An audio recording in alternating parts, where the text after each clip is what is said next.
একটা ছেলে বলছে, আব্দুর রাজাক সাহেব,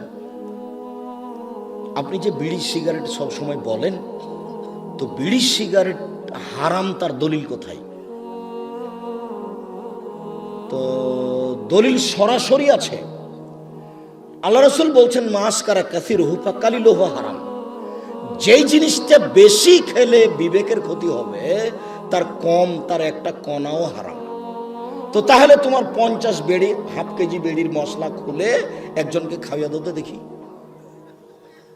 হাফ কেজি জর্দা তুমি একজনকে খাওয়াইয়া দাও, তার বিবেকের ক্ষতি হয় কিনা? 10 কেজি খাওয়াইয়া দিলে যদি বিবেকের ক্ষতি হয়, তাহলে তার একটা কণাও হারাম। আল্লাহ রাসূল বলেছেন, এক বাক্য বলেছেন, এমন ভাবে কিয়ামত পর্যন্ত সারা পৃথিবীর সব জায়গাতে চলবে। কাজেই হালাল রুজি খাবেন, আর জরুরি প্রয়োজন ছাড়া কোথাও বসবেন না, আর পরিবারের উপরে খুব শক্ত, খুব কঠোর হতে হবে। সম্মানিত দিনী ভাই বোন, এই 5টা উপদেশ থাকছে। বলছিলাম, আমার দিনী বোনদের ব্যাপারে একটু অনুরোধ জানাচ্ছি। দেখুন, 4টা কাজ করতে পারলে আপনার জন্য জান্নাতের সব দরজা খোলা। আপনি 4টা কাজ করেন, জান্নাতের যে কোনো দরজাতে যেতে পারবেন। আমি বলিনি এই কথা মুহাম্মদ সাল্লাল্লাহু আলাইহি সাল্লাম বলেন। 1, সালাত খামসা, 5 ওয়াক্ত সালাত আদায় করুন। এই ছেলে, তোমরা ওখানে ভাবে দাঁড়িয়ে কেন?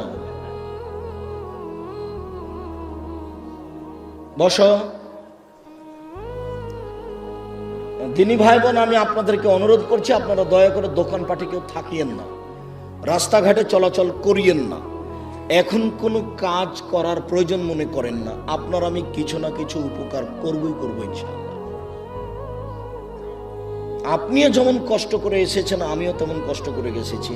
আমি 7:30 8টার দিকে বাসায় পৌঁছেছি। বরিশাল বরগুনায় ছিলাম রাতে।